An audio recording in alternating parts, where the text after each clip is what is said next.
All right. It is indeed a very, very good morning to you. Thank you so much for joining us in this edition of The Tackle. It is the 11th of October 2022. Tarehe 11 mwezi wa 10 mwaka 2022. I hope you're doing well. It's good to see you again. It's another week. I thought it's Monday. It's not Monday. Yesterday was Monday. So it's the Monday of Tuesday. All right. It's a pleasure to see you again this morning. As usual, when you join in, please like. When you like, we get to know that you're watching us. And after like, please share. When you share, you give someone else an opportunity to watch the broadcast. It's a State of the Nation edition of the 11th of October 2022. And it begins right now. Tuko na Mheshimiwa REUBEN Kigame, His Excellency REUBEN Kigame HSC. Pia tuko na hapa MUGAMBI. We're having a conversation this morning about leadership as well and the general state of the nation as it is. We all remember very well that REUBEN Kigame had a stint at the presidency, and he actually launched his campaign right here on the Tackle. He launched his campaign right here at the Tackle. We wished him all the very best, and yes, he went ahead and conquered. He'll tell us what happened where and why today we didn't see him with a motorcade from the presidency.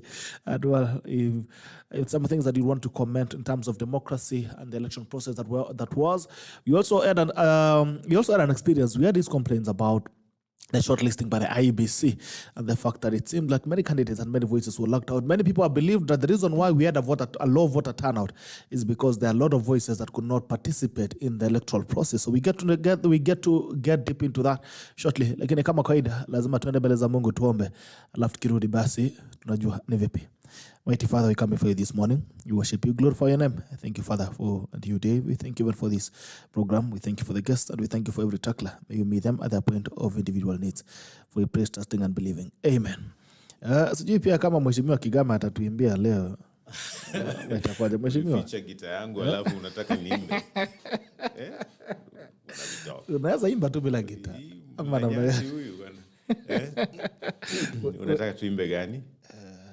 Uliahidi ewe Bwana uniachi hadi mwisho wa dahari, ulisema uniachi.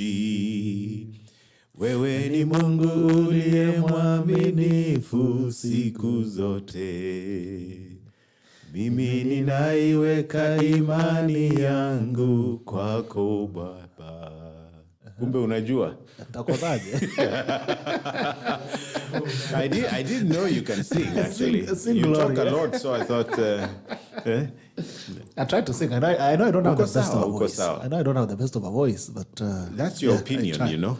Is it? That's you know, the best thing about singing is do it in a manner that you enjoy. Mm-hmm. That's true. So and then derive meaning out of it, and you'll be fine. Mm-hmm. Yeah, mambo ya kuimba tu bila maana inakuacha tu kiwa hivyo. That song actually, I find that song very powerful because I think it gets you through all the seasons of life, the happier ones and even the sad ones. What was the inspiration behind that? Well, just like the song says, God is real, and that when you imagine that he's distant from us, he's not. So he has declared that in his own word. He has made promises in scripture. So we're just singing scripture. He says that in Matthew 28. He says that in Hebrews 11. So we're playing it back, recounting, what he has said in his word. And I think there's always a difference. I can tell you stuff and it doesn't come to pass. It may not be true. And because I'm limited, but God is never limited. And so whatever he says becomes law. I mean, it works. Mm-hmm. Yeah. It's dependable. Mm-hmm. It is dependable. You can count on it. All right, Paul Mugambi, good to see you too. Good morning. Thank you very much. Mm-hmm.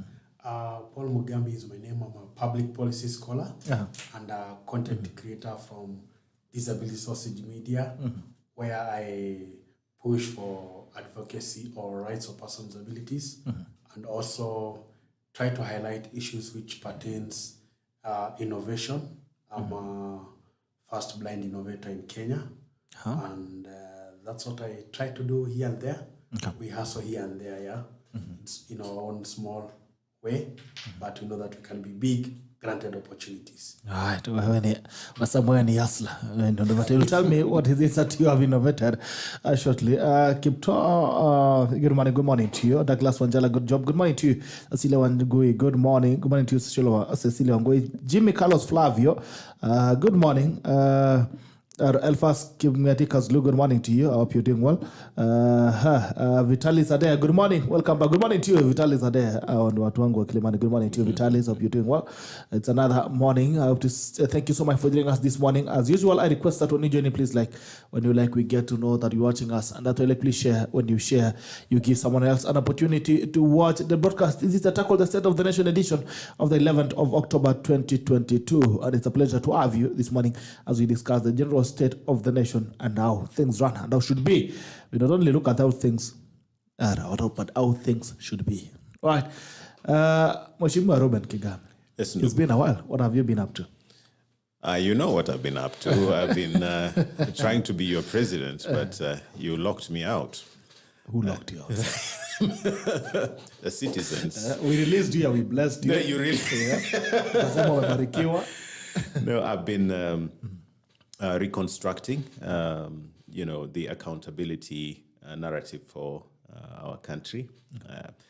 We have a new government in place, and it's not the government I expected. Okay. Some people think it's a good government. I don't think it is a good government, but we respect it. It's here. That's what the citizens have opted to have. And so there is a particular vision I had for Kenya. There is a particular place I want to see the citizens of this country. And as long as we are not there, I will keep speaking about where we need to be. I also represent quite a large constituency of people that do not believe that we should be doing government the way we're doing. I represent a lot of people who did not have an opportunity to even vote in the last election. If you remember the demographics, you had just above 7 million that voted for His Excellency President Ruto and the Kenya Kwanza government. Then you had just under 7 million, according to IEBC figures, that voted for Honorable Raila Odinga. And then there was more than 8 million that did not vote at all, even though they were registered to vote. And so you're looking at more than 15 million, for example, that were eligible to vote that did not vote for this government. And so the whole question is, how do we include this 15 million plus and several other Kenyans that did not even see the reason to register, let alone, vote. Yeah, so how do we make one country out of all these groups? So that is what I'm up to, because I believe in proper governance. I believe in proper representation and inclusion. And I also believe in proper policies. And on each of those counts, my team believes that we have less than we desire in place, and we need more. Okay. You've spoken very strongly that this is, you believe, or it's in your opinion, that you believe that this is not the best government that we could have. Yeah. What are some of the issues that you think is wrong with this government, and why do you think it has a foundational problem? I initially, in fact, right from my campaign days, I made it very clear that Kenya needs to change for the better. We need a new country. And so the first problem of the current government is recycling the people it kept saying are our problem. The second issue is that instead of being people-centered, all the previous governments, and this particular government is repeating the mistake of being project-centered. So we're not thinking about the people. We're already doing without thinking about the people. There are priorities that must be given to people first before you can do any development, before you can dish fertilizer, before you can travel and include the rest of East Africa, you need to feed your people. They need to eat. And your people need to be able to travel to work. They need to be able to have hope. They need to be able to trust government.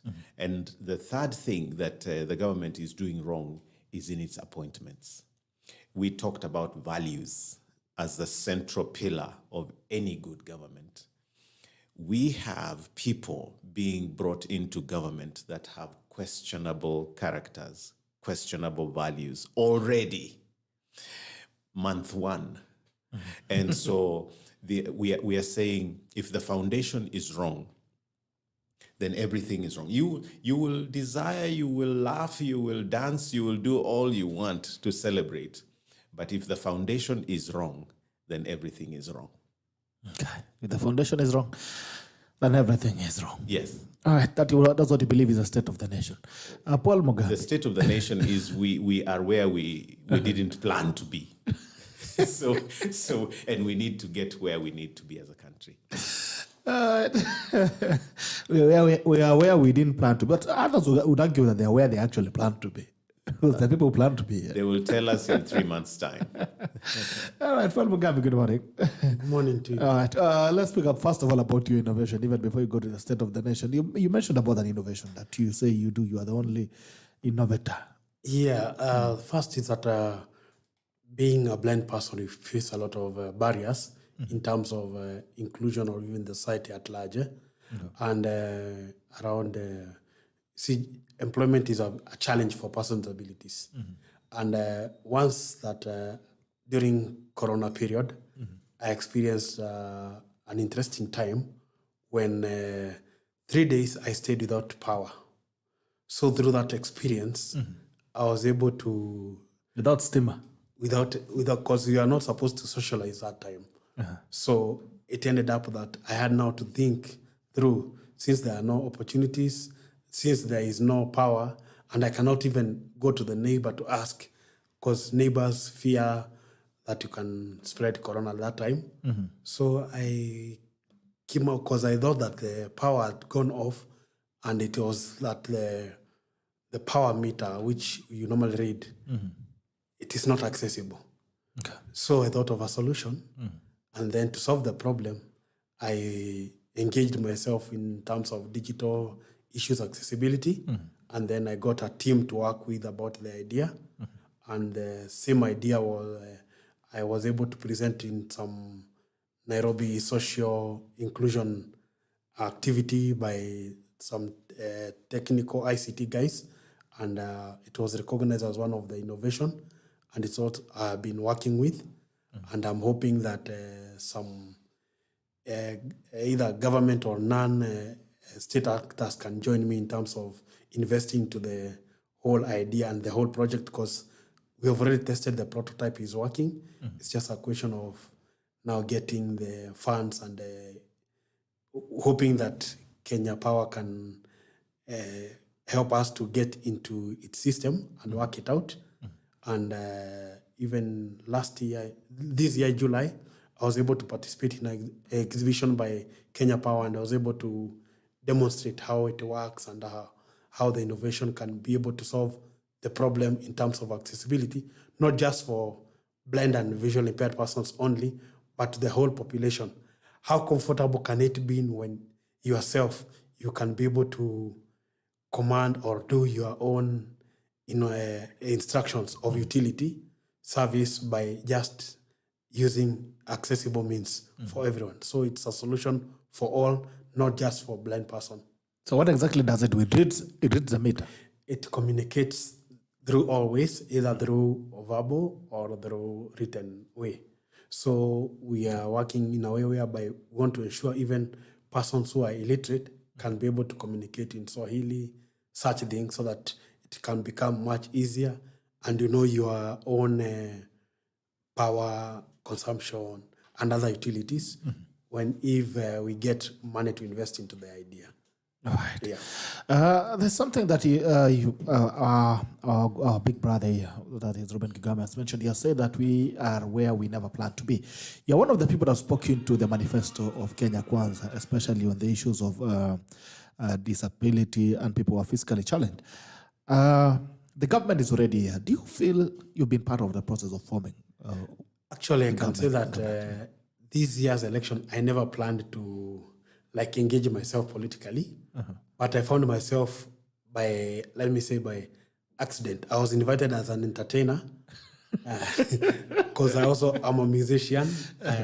So it happened that one of my friends invited me to that activity. And while at that, in June, DP had a launch of disability manifesto, ideas, etc. So since I know that Kenyans sometimes, yes, we love music, but you don't buy music, for sure. So I decided, instead of talking about or entertaining people with my good music, I decided just to speak out on issues of public policy. Since I'm a public policy scholar, I studied in Australia about issues of public policy because I wanted to know why are some issues of persons with abilities not being implemented or being executed.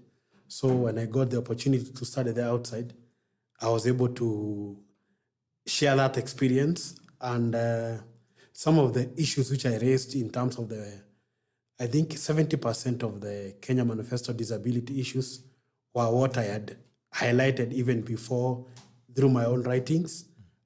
Since I also write, I also blog, and also some of these issues which I brought about, there are some of the human right-based approach on how to approach issues of persons with disabilities. Because most of the time, we approach disability in our country as a charity model. And we have this problem of having top-bottom approach.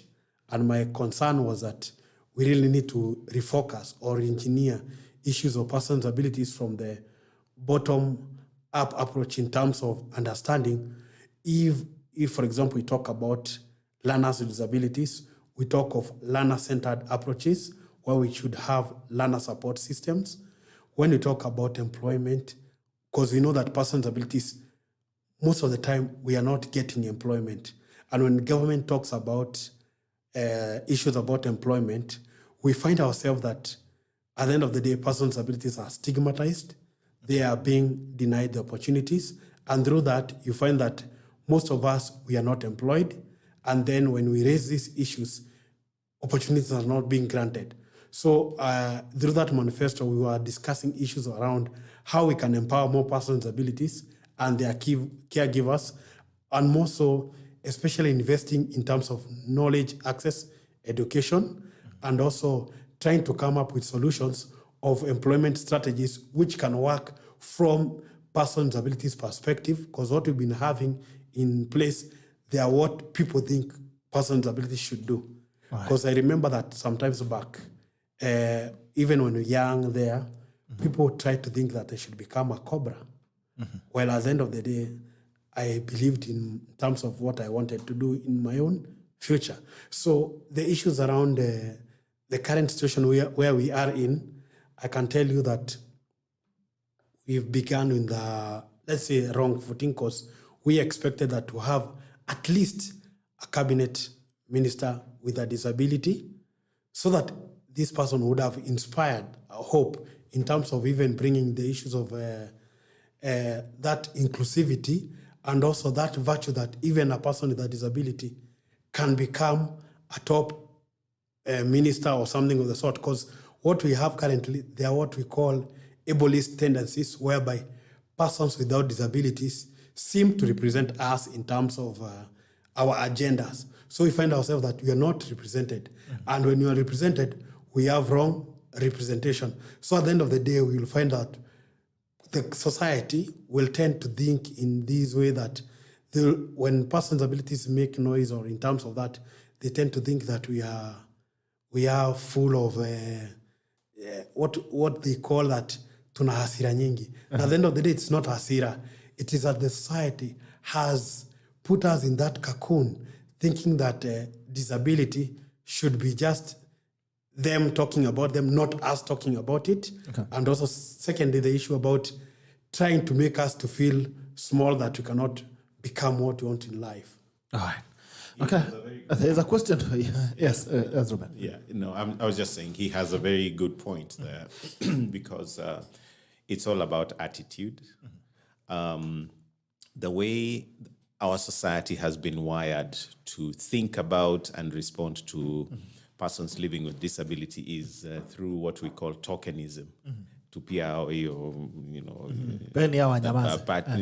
patia hiyo kidogo hiyo. So that although the Constitution legislates inclusion, the Disability Act 2003 and its revisions later talk about the need for even inclusion in elective positions as well as government departments. You find that the exception is done.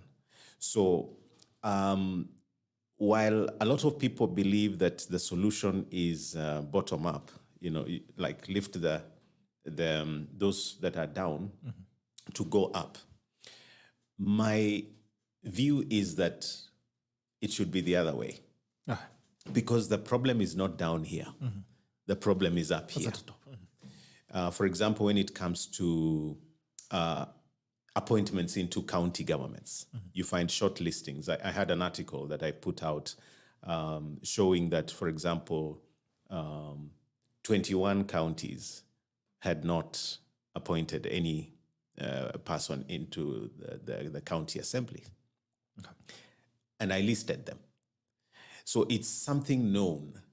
But, when I put out that kind of information, which is in a public domain, then people think I'm putting it out because I was not on the ballot.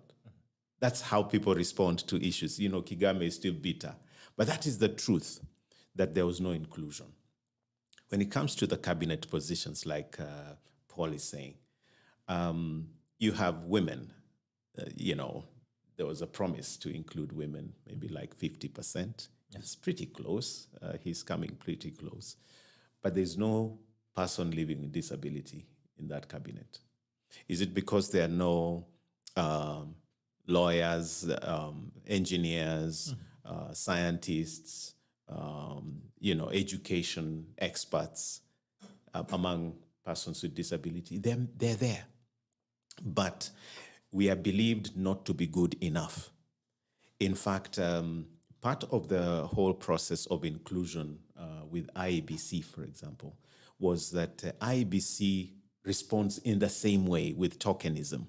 So that although, for example, Kenya Kwanza had that caucus with persons living with disability, there are central issues that ought to have been discussed. So it was caucused on what you would call popularity platform, because I wish we were consulted, some of us, because we can give direction in terms of policy, in terms of where we've come from. Some of us are a little older than Paul, and we've seen a lot, but we are excluded because we are seen to be having information that should not be out there.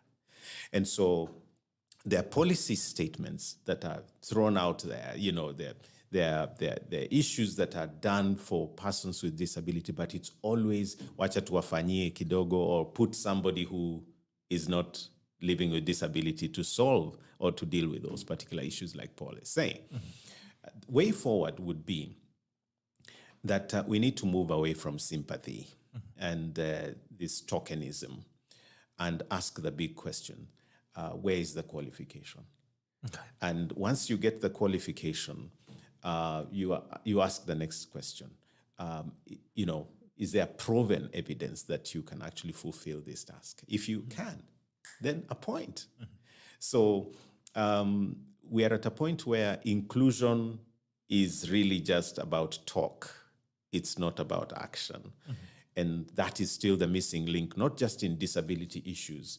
It's in every other aspect. For example, if you were to guide this nation on matters of health, then you need a health expert. Sure. Yeah, to be able to sit in that space. If you have someone in the agricultural docket or trade, for example, you need people that have read, they have practiced in that area. So you make appointments according to merit, but also according to professional qualification. That is what CSS, I think, in my estimation, ought to be. And so if we don't do that, what we are going to end up is, a reward system where bitok mimi nakujua wewe ulisimama na mimi sana kuja nikupatie kazi. And that is how we are doing government. And so it takes that much longer to change the country because we do not value experts. We do not value professions. We do not value, the qualifications. There are nations that would kill to just have a Kenyan because the qualifications here are just so, good. Kenyans are so gifted and experienced. We just lack the opportunity. Okay. Give an example. During my studies, I happened to have participated in terms of issues around public participation, issues of inclusion, and you find that the Australian government itself granted me an award for being excellent on making inclusion happen. This is because I was able to engage persons with abilities and also the community, plus also the policymakers within the parliament, the academician, because once you are there, you are engaged directly in terms of finding solutions for different issues.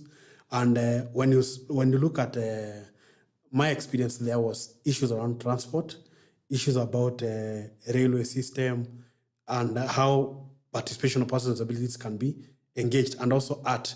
And when you are given the opportunity as a person with a disability, whether at any given point, I believe that we become even more creative and become more engaging in terms of bringing out issues which affect us.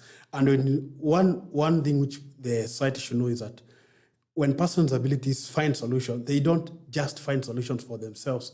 They find solutions for the whole community. And that aspect which I think Reuben has also highlighted is the issue about visibility. Many times people think that we are not educated. We are there, it's just that they have not looked for us. And what happens is that they have what I think it's a cocoon. People find themselves in that cartel system, sort of. You identify a few individuals who think have the solutions for persons' abilities. So at the end of the day, you find yourself that you're not granting opportunity to the larger population of persons' abilities. And even if, yes, education has been a challenge for us, but at the end of the day, we find that there are persons' abilities who have gone out of their way to study different issues, which can empower them to become even participatory and also engage more in terms of the different aspects. And for sure, the way just Reuben has highlighted the issues about IBC.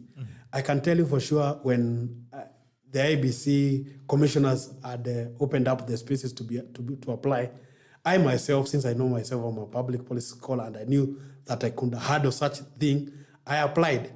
But at the end of the day, I made it up to the names being put in the newspaper.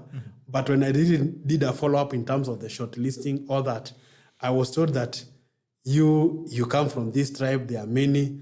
And at the end of the day, my concern was not even just issues of tribe, the way people look at it, because I don't even, sometimes when we as persons with abilities, our tribe is issues about disability. And when we finding ourselves into that tribal cocoon, even in that tribe itself, we are not even recognized.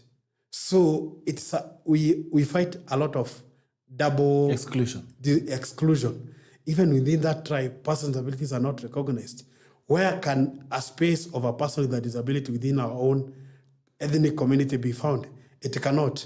So when we also come to these mainstream issues of the politics, we also find ourselves into that area whereby we are not recognized. So we have to fight 10 times more for us to be recognized. So that's why when we find ourselves in such spaces, we try as much as possible to make that noise, and then people think that maybe we have these we are bitter with life, and we are not.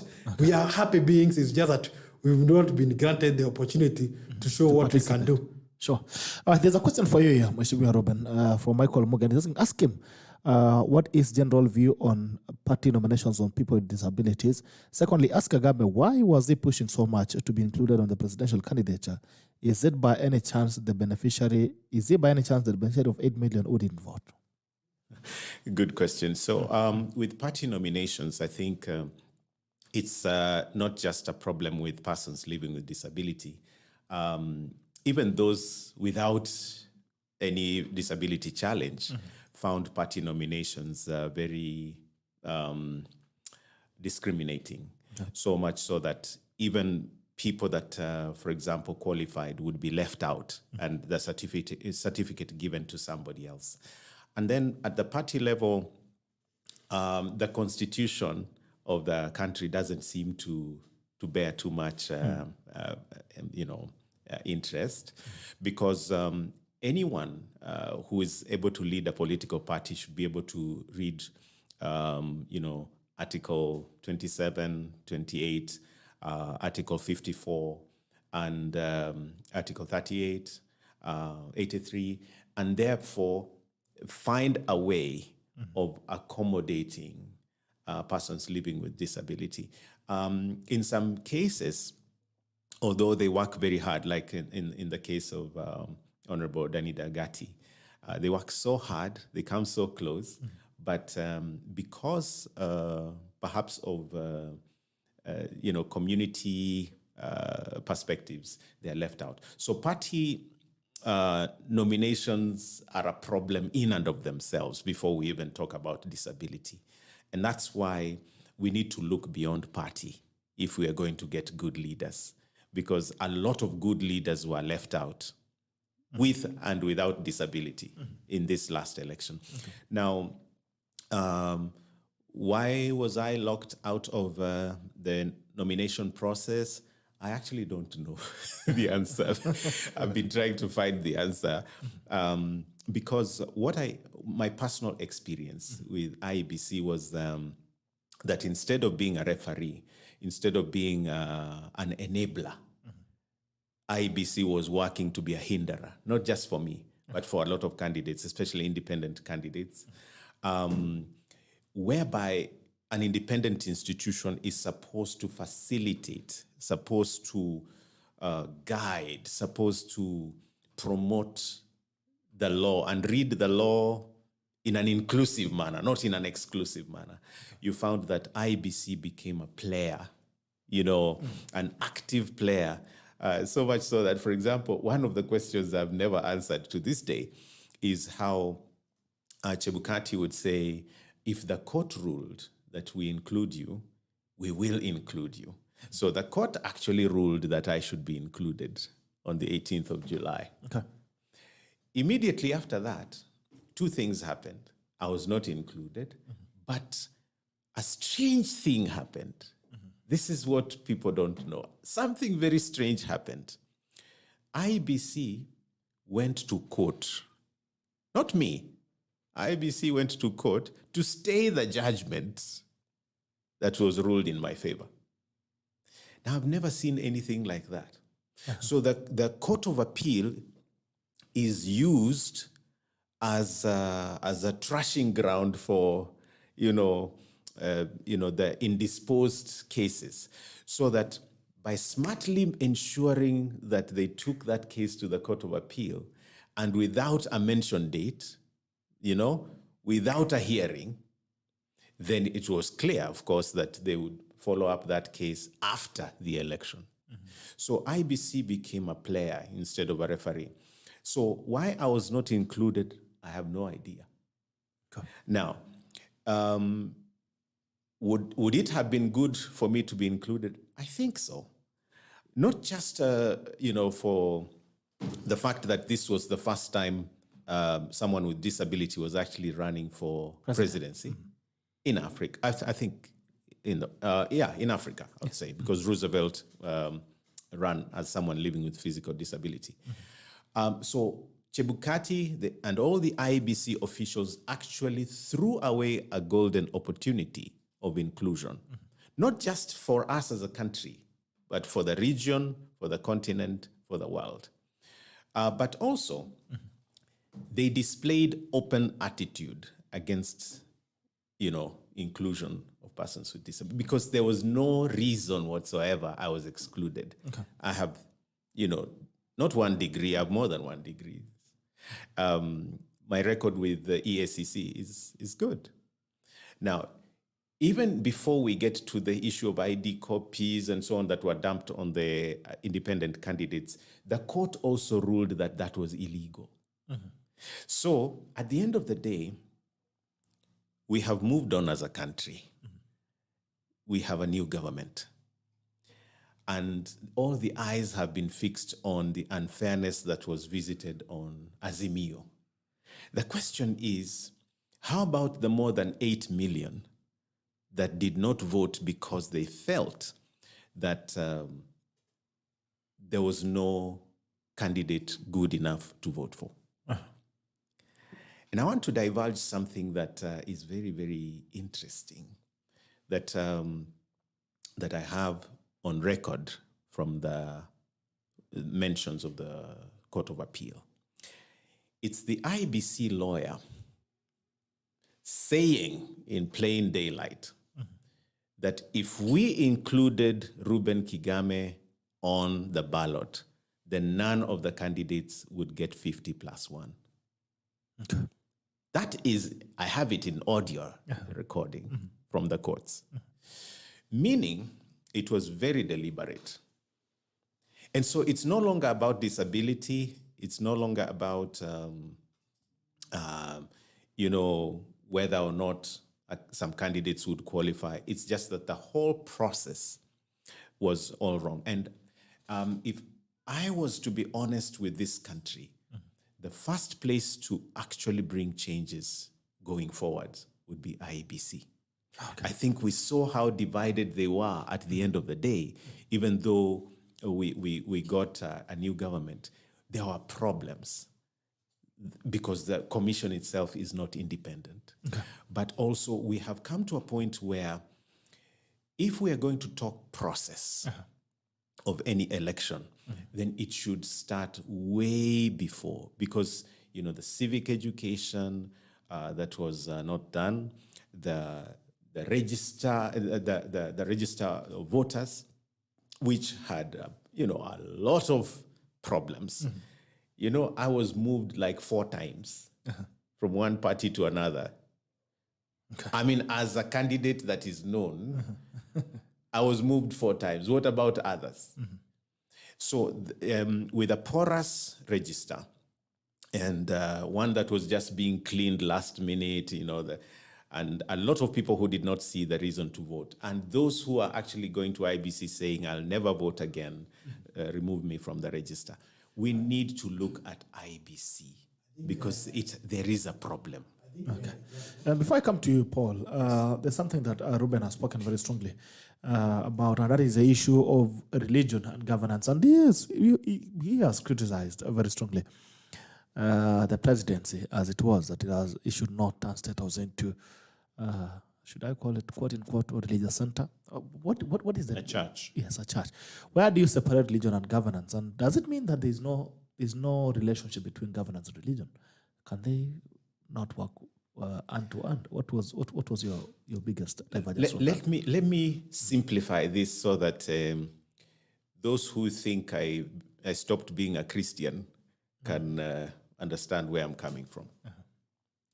If you come to my house, Reuben Kigame, the musician, the Christian singer, and so on, every evening we read the Bible, we sing our songs, and so on.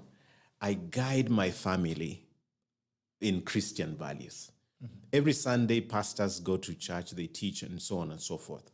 Now, when it comes to nation leading, being a president or being in government, we need to recognize that Kenya is not only for Christians.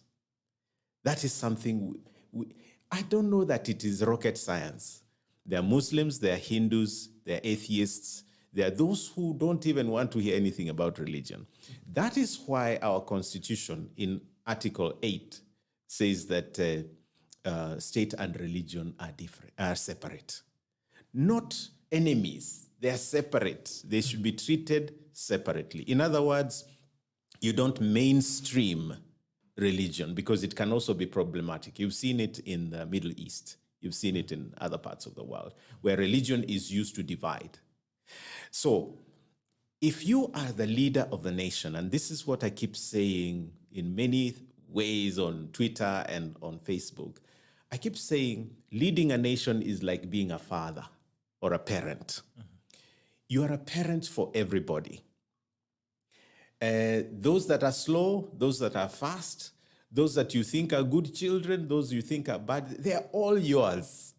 So when you mainstream a particular child or mainstream a particular group, you begin to divide the nation. That is what I was saying.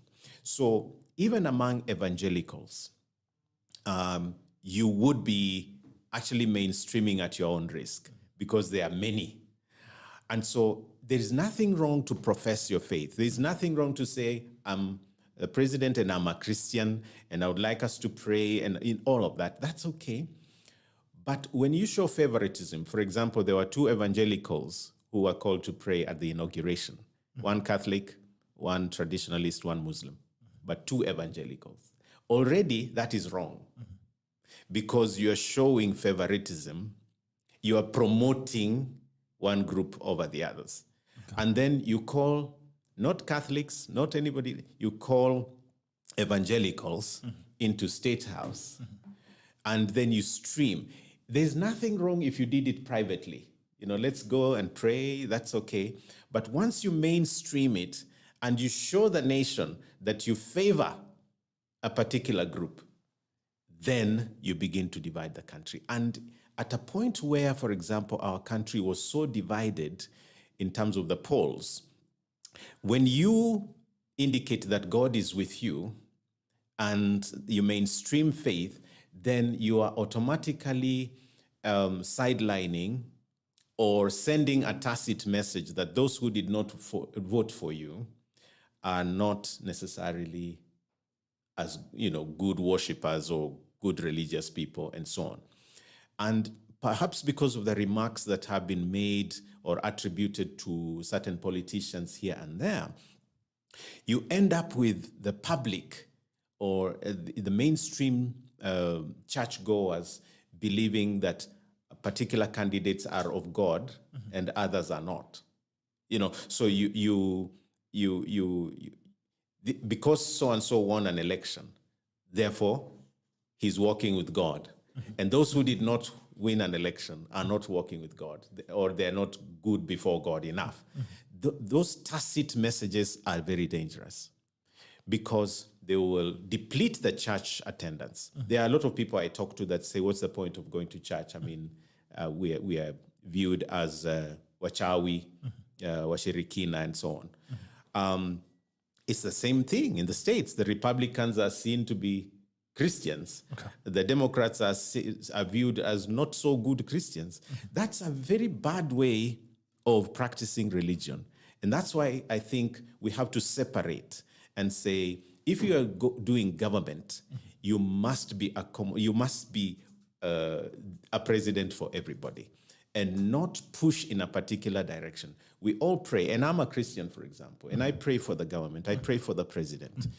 But I can't go on the streets and begin to do that and, you know, polarize the others. In fact, even when Jesus said that if you want to pray, go into your room, close the door, pray. Your Father who sees in secret will reward you. There's a way we can demonstrate faith without mainstreaming it. Okay, all right. You're saying something, Paul. I don't know if you have any thoughts on that as well. Not really, because I tend to think politics should be, yes, somehow neutralized, and more so, for me, I take it as a matter that as Christians, Muslims, we should recognize our guidance by the Constitution, because it's what really guides us absolutely, And when you look into that, you are able to determine which direction a particular issue will take. And also in terms of the way the thought process of the people, because at the end of the day, we have changing times. There are, even when you look at our way our culture has evolved, there are some things which we are practicing and there are others which we have left. And at the end of the day, it's all a whole process of how to look on different aspects of the issues. Now, getting you back to where I wanted to contribute more was about the issue about legislation. You find that one of the things or one of the disadvantages of the IEBC is that the legislatures normally rush to make legislation at the 11th hour in terms of what they need to do about the IEBC processes and procedures. Okay. And this one really is one which affects the whole electoral cycle. Because one of the major things is that people think that election period is when during the campaign or during the last year when we are going to election. But election should not be like that. Or even IEBC should not be the way it normally conducts its affairs. It is supposed to be once the election is over, they start again the whole process to see the analysis, then to ensure that the issues which came about were budgeted for or are being planned in a more better way. Because one of the things which I know that happened or has happened in our country is that during the last quarter of from November last year, 2021, up to March, is when we are rushing to make some legislation. And these are poorly crafted. And when you look over, even in terms of inclusion, that's why we kind of lost it. Because when you find ourselves trying to make, I don't know, coalition party, such things, or even in terms of the budget allocation, you find that the IBC was allocated a lot of money the last year of election, instead of this money being given throughout the electoral cycle, which could have educated the public. Because when you find that I was one of the guys who are engaged in some civic education around the country, and you find that some of the basic things about election, you are like, people should be aware about electoral offenses. They should be aware that the timing for campaigning. They should be aware of such things. The citizens, the kawaida mwananchi, should be educated in terms of that, but not expecting those who are vying to come and educate them or engage them in terms of civic education in the 11th hours. And obviously, at the end of the day, if I'm vying, I'll obviously be biased. So if IBC is supposed to be a referee, it's supposed to have done its homework, and the government or the budget allocation should have been done early enough so that they can do the civic education in good timing, and also ensuring that those who are not being represented are being recognized, because we find that at the end of the day, the political parties, they themselves, they have a role to play, but they don't play it. So that's why you find even in the 11th hour, you find there were even formation of regional political parties and no one questioned it. And if persons' abilities decided to form their own political party, you will hear many people now talking, why are they forming, segregating themselves? While they themselves, their own political parties, they have already even starting to break the main legislation which we talk about. So you find it's a situation whereby it's a funny situation. So, and when Reuben Kigame was even talking about these issues of religion, I was trying to look at Meru County, where it has a bishop, and whereby in the CEC, it has at least 4 of them being a religious person. I don't know how it will operate, but we are hoping that a miracle will happen so that Meru County can become the leading in terms of development somehow. But the main challenges which exist is that we really need to look into how our political inclusion processes are, and also in terms of timing. And we become intentional, because one of the things is that we are good at giving great promises, but how we execute them is what becomes a challenge. Okay, tell us about the white cans of the day before we get back to. Thank you very much. I'm one of those guys who really advocate for white cane, which is a metallic stick, but many people believe it has miracles to get the blind. And my own experience is that we tend to think about independent or orientation or mobility skills for blind persons. And on 15th October is a day to commemorate or to enhance safety awareness about the white cane. Many people are not aware that why it is called a white cane. It is a symbol to show this is a blind person who is walking, and also to show the drivers that that's a blind person passing. And many a times that within our own road system in Kenya, many people do not recognize the white cane. I've got an experience whereby severally my white cane has been crashed on the road because I believe that I need to be independent. Because many of the times that the community or the society believe that a blind person should be the one should rely on people while walking. And at the end of the day, we also have our own independent life. We also need to enjoy life just like any other person. So we need to be independent in terms of walkway, in terms of the road safety. And my experience is based because in July this year, I was involved in a road accident. And when you look at that aspect of the road aspect, is that the road infrastructure in Kenya was not made for persons with disabilities in terms of accessibility. That's why you find that Nairobi Express Highway, we cannot access to some offices. You have to pay expensively, whether you use a boda or use a Uber, which is an extra expense in terms of accessing some offices, because they were not made accessible for us. They never involved us in terms of the design. As much as we are talking about policies, we've been involved in these processes of having policies. They are good in paper, but they are not being executed accordingly. So there's also that aspect of our own implementers or the duty bearers not ensuring that they implement what they have on paper. So there's that challenge of policy vis-a-vis implementation. We have good policy document, papers about metropolitan road. We have issues about accessibility standards, but executing them is what is a challenge. And also having persons with abilities who understand the real intention of such issues about accessibility. What would be wrong to have an accessibility advisor in the presidency or even in the road infrastructure department to ensure that these issues are being executed? Those are the issues which we need to ask ourselves, and also to ask the government to be intentional in terms of disability inclusion, and also ensuring that the voice of persons with disabilities not just heard because we are here to be heard, but implementing or executing by ensuring that they involve us, they appoint us into these positions so that we can help to support implementing these things. Okay, all right. Back to you, Mheshimiwa.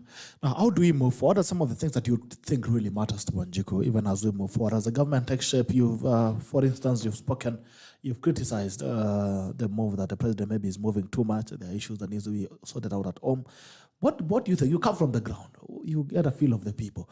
What do you think are the issues that really matter to the people right now at this point? And what do we do moving forward? What do you think we should do moving forward? The first one is hunger. Okay. Before elections, there was some kind of intervention that was being attempted by the previous government, and it was left hanging. Food prices were supposed to come down, and there was that subsidy that was given, but it was a temporary fixture. Okay. In other words, the first thing the new government inherited was the cost of living, actually. Not improvement, not investment, it's the cost of living that was so high. So the first place to stop with 4.5 million Kenyans that are hungry would be talk food access and availability until we faint. We need to talk about food until the cows and the lowering of prices. And the lowering of fuel costs and so on. I'm happy to hear about GMOs and so on in terms of the debate. But I'm also saddened because instead of solving the problem, we are going to be increasing our problems. GMOs, first of all, are not the answer. GMO will include your quantities, but will end up actually messing up your entire ecosystem. And the health hazards notwithstanding. Maybe you should call me, we just talk about GMOs. But food security would be what I would say, let everybody be talking. How do we get like a quick solution to whether it's aid, whether it's we being called to contribute to a particular kitty, so that in the next 3 or 4 months, Kenyans can see the price of food go down, but also, we increase our food bank, but also lower the price of unga in particular. So for me, when our president goes to Uganda or Ethiopia or Tanzania, he should come back with food. Or make deals about food that will ensure that Kenyans stay hungry. Stay alive. The second thing that is of concern to me on behalf of Wanjiku is that we get proper governance. Okay. Where we are going with this reward system, ulinisaidia sana kwa campaign, ndio hii wizara chukua. Your party was involved with mine, chukua hii. We love our president, but if he's going to go that direction, take it from me. Okay. Appointment by friendship and association and cronies and so on, instead of professionalism and qualification, is going to drive this country to a worse place because we are already in a hole. Mm-hmm. So we would go deeper. We need experts. Okay. We need people that can bring us solutions. That is, let's call some of our friends, our Kenyans in the diaspora. Let's bring them back to solve our problem, to discuss. Yeah. And so for Wanjiku, we need better leadership. And then we need a parliament that is not polarized and is not going to be talking who has many members and so on. Mm-hmm. We need to be inclusive to the extent that right from the president to the parliamentarians and so on, we need to be reaching out to each other. My personal opinion is there are many definitions of a handshake. Mm-hmm. But one definition is really about calling your perceived enemy or perceived challenger to the table and finding out how you can weave them into your policies. If we wanted to really unite Kenya, I think what the president should have done is also pick some cabinet secretaries from the Azimio side, okay, because they have quite a number of people that are in government. Mm-hmm. I think it would have been a very good healing gesture. Mm-hmm. I also think that Wetangula and his people in Parliament should not be playing those coalition games, okay, because the ORPP can settle that issue once and for all. Up to now, we're still debating who has majority. Is that really normal? And while that is happening, the country keeps, falling apart because then some people are perceived to be in the right place and others in the wrong place. And then, somehow, from where I stand, I believe that in the process of democracy, the solution towards the problems we've been having in Kenya, it is not including opposition in the government running. What we should do as the political space and these are challenged maybe to parliamentarians, the current parliamentarians. They should bring in the legislation to recognize the position of the official opposition leader, so that with a shadow cabinet, which can be in parliament, recognized and funded by the taxpayers, so that at the end of the day, it doesn't become a situation whereby every election, when you go to an election, is that all of us, we tend to think that in the next government, we should bring opposition in government, because at the end of the day, when we do like that, it will water down the issue of accountability and also the process of bringing a highly quality debates, and also bringing that aspect of policy whereby, for example, if the Kenya Kwanza are preaching this gospel of bottom-up approach, while you are coming from Azimio, how will you really preach this gospel of Kenya Kwanza while yourself you are preaching another gospel?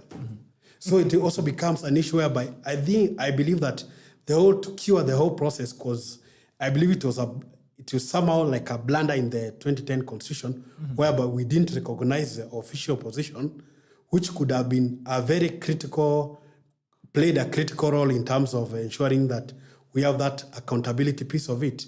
And for me, I look at the situation whereby the president should change, not even changing, in terms of looking at those appointments. Yes, he should look on merit, professionalism, and the persons whom he can work with it. Because one of the things which I have studied with the president, the current president, is that he wants to implement things. But does he have the real soldiers who want really to execute a particular thing in terms of making those firm decisions? Because one of the challenges which I know, and Kigame will agree with me, sometimes within government system, they have this bureaucracy saying that we are waiting for the big man to say this and so. So at the end of the day, if for example, I'm the cabinet in charge of, let's say, digital technology, and then here I'm supposed to wait for maybe the president to tell me to look for a person or an adaptive technology expert to do that, instead of me trying to solve that problem. So I believe that we really need to look on men and people who will come, not just to wait to be instructed, but will give decisive decision, because that's what has been drilling the development of the country because of... So here is where the tackle is. There are two problems in that approach. The first approach, I will put it by asking a question. Supposing I was the president and I want to form government, and the best person that can handle trade is on the opposite side, that did not vote for me. I know he's the best person, world-class, professional, expert, has solutions for this country. Now, cheap democracy implies that I do not include them because they did not vote for me. That is how we end up being backward as Africans.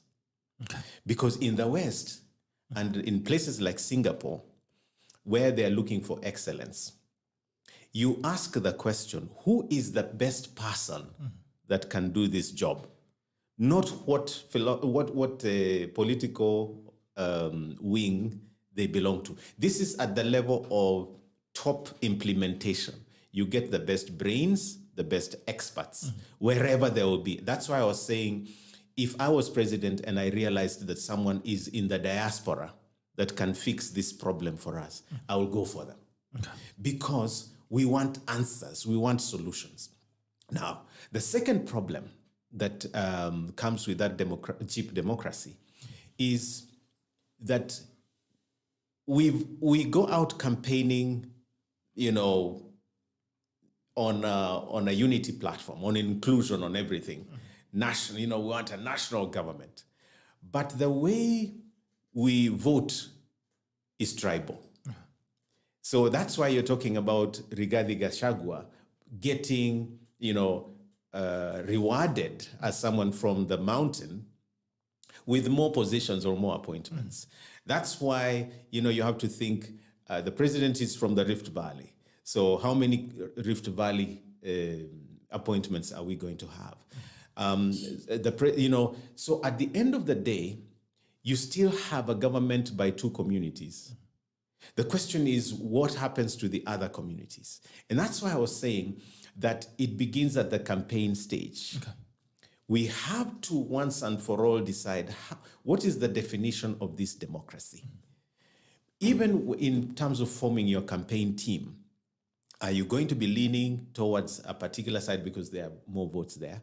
So the tragedy of a vote culture, the so-called tyranny of numbers by Mutahi Ngunyi, is this, that you never get the best.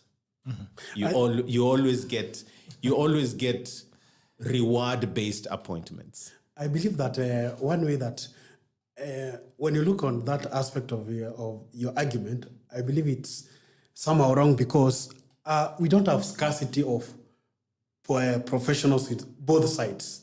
It cannot be really correct because within 50 years of independence, I believe there are a lot of many experts. It's a question of where to find them within your own political system. Secondly, when you talk about issue about meritocracy, it's a very good idea. But at the end of the day, what is the ideal and what is the reality? What do you have to balance? Because you cannot really say that the most ideal is what you are saying. But at the end of the day, the reality looks, how do you balance politics? How do you balance the leadership? How do you balance governance? Because you have to look into all that so that you can be able to get the real reality of the menu. Because otherwise, I agree with you, but here's the problem. In Kenya, political parties and coalitions are useless. Because 6 months ago, do you have a party, sir? I don't. 6 months ago, the people that we were calling in ODM or in Jubilee are now in totally different coalitions. 1 year from now, you will see totally different formations. And, if you go back 10 years, you'll find that we have a very huge turnover in terms of party organizations and coalitions. So at the end of the day, to be able to say we have enough experts in this side of the divide, and 6 months down the line, you'll find that this person has moved camp. You cannot rely on formations. And then, on the other hand, what is our problem as a country? And that is what we keep running away from. Our problem is basically that we tend to always leave people behind. What does Wanjiku say? What does Wanjiku want? So you put out whether it's the hustler or the 6,000 from Raila in terms of the funding. At the end of the day, when you get into office, what Wanjiku will want to know is, ulisema utanipatia 6,000. Ulisema kutakuwa na hustler fund. Iko wapi? You say iko wapi? And the answer from our leadership is always, give us time. Give us time. I think, to respond to you, I think one of the major things, I tend to think that the problem we have, or even in our political system, is that we tend to think that the leaders there on top, they're the ones who have the solutions for the problem. Well, at it, if we were able to institutionalize our own political system from the bottom approach there, for example, giving an example of my neighboring constituency there in the Gembe South, John Paul, he was elected as a youthful member there, and again he was elected the second time, simply because he had this approach of knowing what the people want there on the ground. And then through that process, I think if he can basically continuously engage the political system and the government at the same time and try to bring the people on board, because what I have observed or what I have come to learn about his leadership skill, he has ensured that whatever he does there on the ground is quite open, transparent, and is able to bring issues of institution and believing in the whole aspect of empowering the people there on the ground. And if we are able to bring out that leadership aspect of starting there on the ground, growing it up there, I believe we can make a great difference in terms of our own political system. And the main challenge which we have is that our own leaders, in terms of changing the political vehicles, that's also another challenge, because we are not institutionalizing what we have. And that makes the believing system, some citizens tend to believe with leaders instead of the political system itself. Okay. And we need to have that, we move away from personalizing politics, because that's one of the major issues which has affected our country.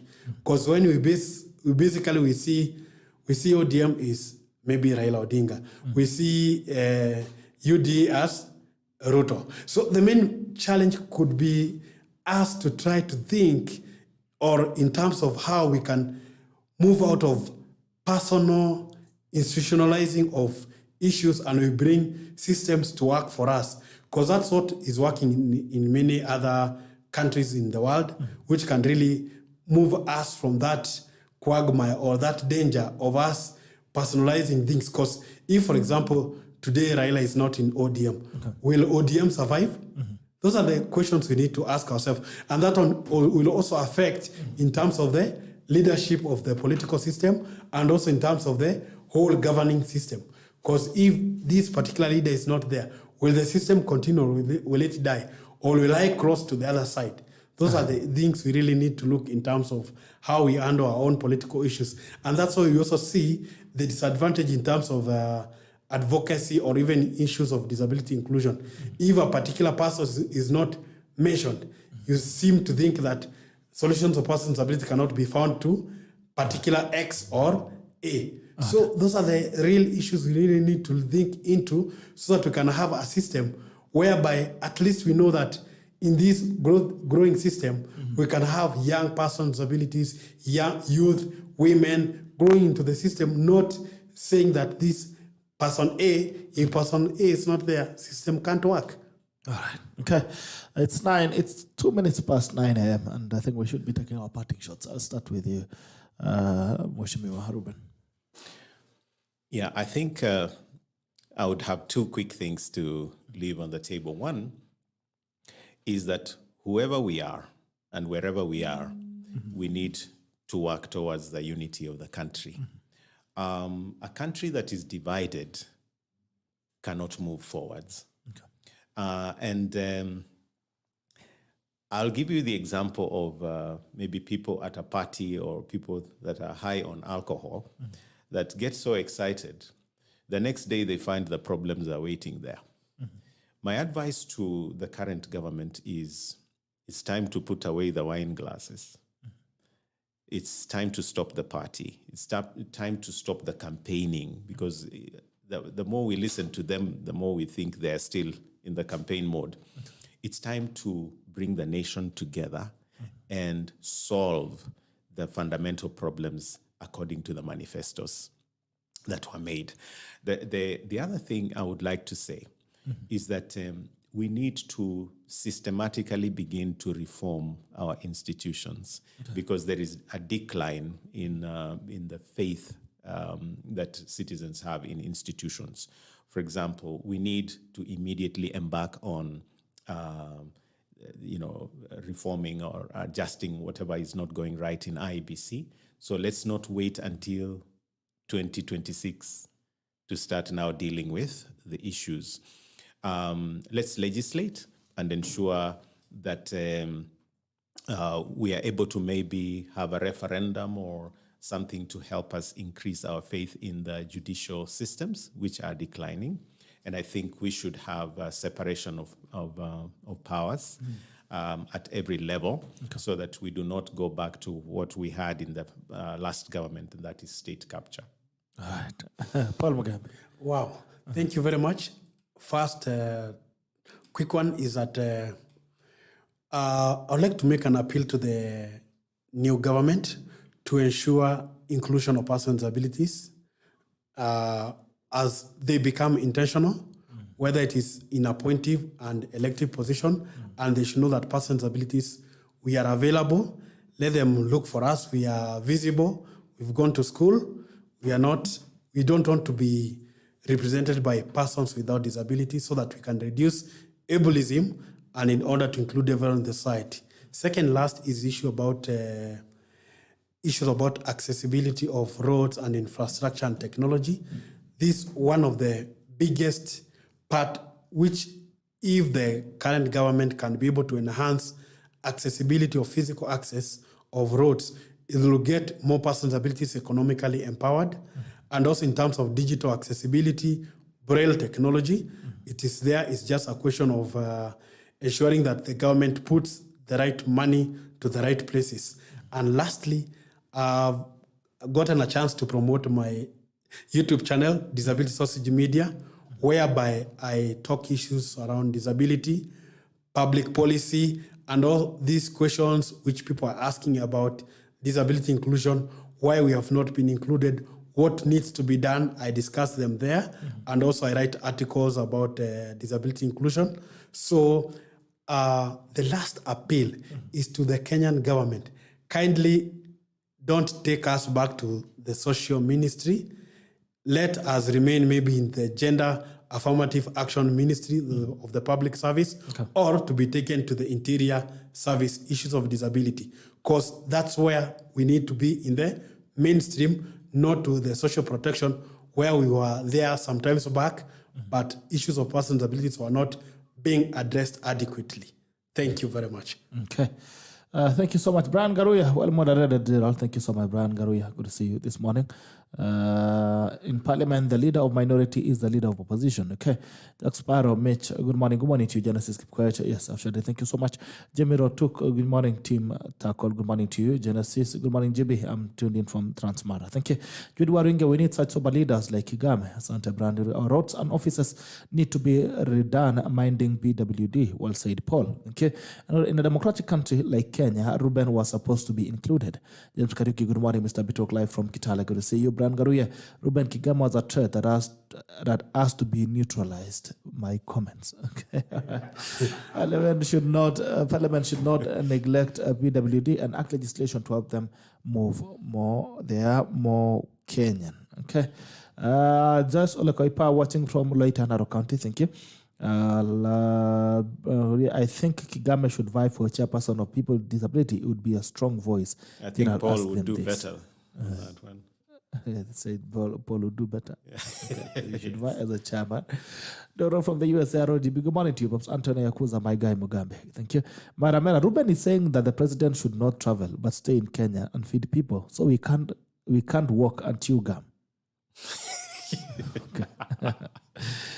Brian Gary asked Ruben about the Shamba system and his idea of forming a political party.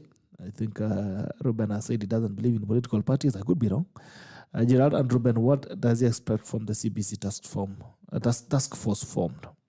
Okay, I think I can just give you a parting shot on those three issues. One is the CBC, secondly Shamba system, and I think lastly should have been about the political parties.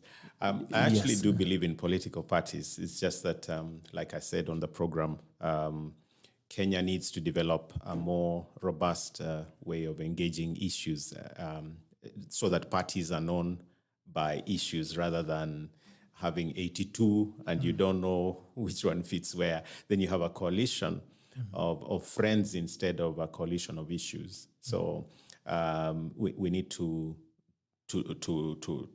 go back to that. And I think at the end of the day, I'll be in a political party, actually. It's I ran as an independent because I wanted issue-based politics, and I wanted them very clear. And also because we were squeezed there by a lot of other factors. Now, on the issue of the Shamba system, I actually think anytime you have a change, so that you build a fence somewhere, don't pull down that fence without asking why the fence was put there in the first place. So on the Shamba system, I actually think it's a good thing, but our culture in Kenya would not allow us to implement it without negative consequences. That is how we lost a lot of our forests. We are crying about climate change, so we need to be increasing the forest cover. what is going to happen is that a few people are going to take advantage of the Shamba system and allocate themselves land and therefore destroy our forests and at the same time disenfranchise certain communities.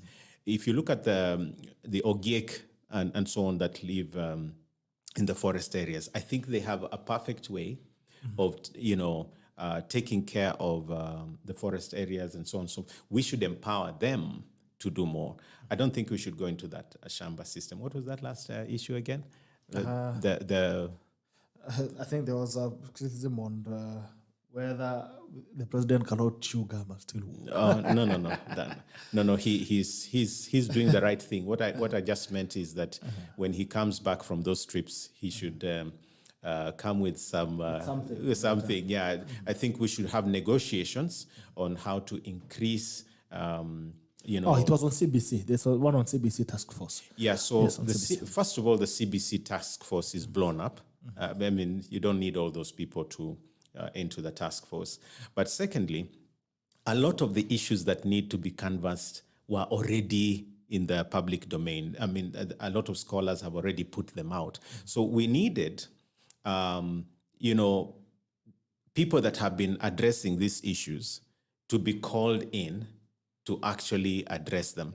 I want to single out one particular person, a professor at Daystar University that has been writing a lot and discussing CBC from 2017 or before.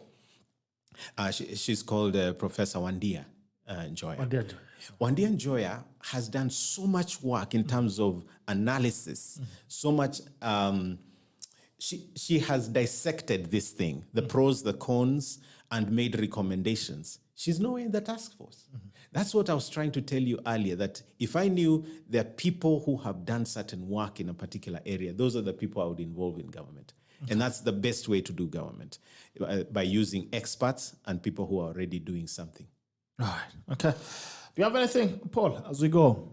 I think Reuben has talked about it, but in terms of even forming those task forces, whether it is upcoming state capture commission or whether the health system task force, they need to include persons' abilities, because that's one of the major gaps which comes on board, because even in the CBC task force, we don't have a representative of persons' abilities who can really highlight the experiences of persons' abilities themselves from their own perspective and what they have experienced.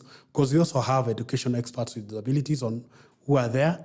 And I believe that when you'll be forming other different formations which will be coming up, we really need also experts with disabilities to be put in place and also to make the voice of persons' abilities to be heard. Because that's one of the major inclusion which I normally tell people, that a civilized society is judged by the way it treats the minority and also how it brings the largest minority on board. Because when you look at the statistics, we talk of 15% of the population being persons with abilities. Now imagine the ones who are being left out. And at the end of the day, as my channel, I normally tell people that the large economy are persons with abilities after America and China. This is simply because if, for example, you give me an employment as a news presenter here, I'll have to ensure that I have a personal assistant who will maybe drive me to come here. That's a form of economic empowerment. Okay. If my white cane breaks, I'll have to get a person to repair it. That's a form of economic empowerment. So at the end of the day, if you are able to invest in terms of persons' abilities, you are transforming not just one life, but many lives. Right. Thank you. All right, thank you so much, Paul, and thank you so much, Ruben Kigame, for making time this morning. It's been a pleasure having you. Mula Consultancy Limited, live from Westlands AI to the two sober leaders. Thank you so much. It's always a pleasure to have you, the tech class, joining us every single morning to have this conversation. It has been the State of the Nation edition of the 11th of October 2022, and it ends right now. But also see you tomorrow on the Siasa Wednesday. But before you go, we're still reminding you that you can wear the biggest brand in town. You can get your art at Tackle Udi free for only 2,500 Kenyan shillings. Place your order on 779-800-010, 779-800-010. They can ensure that you get your brand. And as you also get to move around with the biggest brand in town, you also help us to become better. You also help us to make sure that we have another broadcast tomorrow and the other day to come. We're still giving an opportunity as well. If you have that idea that has been nudging you, you want to create content, we are giving you a trial period of 30 days to try your content. Here you get to access quality equipment, record your content. The next 30 days, ukishamaliza basi, najua mambo yako inakuwa vipi. I think we have one of the podcasters we are running. Can I give you a test of what goes on here? A test of what goes on here. It's a video. This is The Sports with me, SDL. Number one, I will not wait. If I'm meeting with you, I will ask you what time we meet. You will say 3. I will be there at 2:45. At 3, I will leave. Maneno kwisha. And you don't call me at 5 to 3 and tell me I'm running late. And I will not call you at where are you? No. At 3, you're not there. You're the one who picked the time. No, I will leave. And I've done that many times. Many times. Come, watch, learn, subscribe, and be entertained and educated as well. This is The Sports. Some of the things that you get to access to and get to record your content, and thereafter we get to see what happens to you. Every dream deserves a chance. Every dream deserves a chance, however small it is or however big it is. Sometimes a dream is too big that the owner doesn't want to implement it. So I believe every dream deserves a chance, whether it's small or big. It deserves a chance. You get to talk to us, talk to Steve on the number of the poster, and then you get to book your appointment with us. Until tomorrow on the Siasa Wednesday, I want to wish you a very blessed day. Take care and see you. This is a tackle and it ends now. Bye-bye.